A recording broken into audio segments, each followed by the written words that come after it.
1941-жылы 22-июнда фашисттик Германия согуш жаралабасынан СССРге кол салган.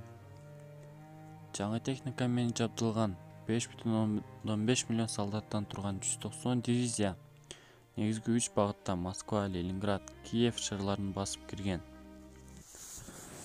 Дүйнөлүк үстөмдүүлүккө жетүүнү көздөгөн фашисттик Германия 1941-жылы 22-июнда СССРге кол салган.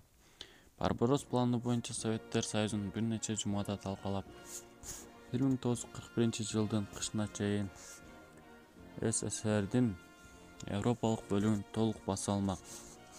Адегенде фашисттик Германия 5 миллион 500 миң адамдан турган 190 дивизиясы Совет өлкөсүнө басып кирген. Ошентип улуу ата мекендик согуш башталган. Кыргызстандык жоокерлер согуштун биринчи күнү эле фашисттик баскынчылар менен баатырларча кармаша баштаган. Брест жебин коргоо улуу ата мекендик согуштун тарыхындагы маанилүү барактардан болуп калган. Жоокерлер бир ай бою чепти душманга бербей кармап турган. Советтер Союзу улуу ата мекендик согушта 27 миллион калкынан ажыраган. Улуу ата мекендик согушта көз жумган 20 жаштан 29 жашка чейинки жоокерлер 20 миллионду түзгөн.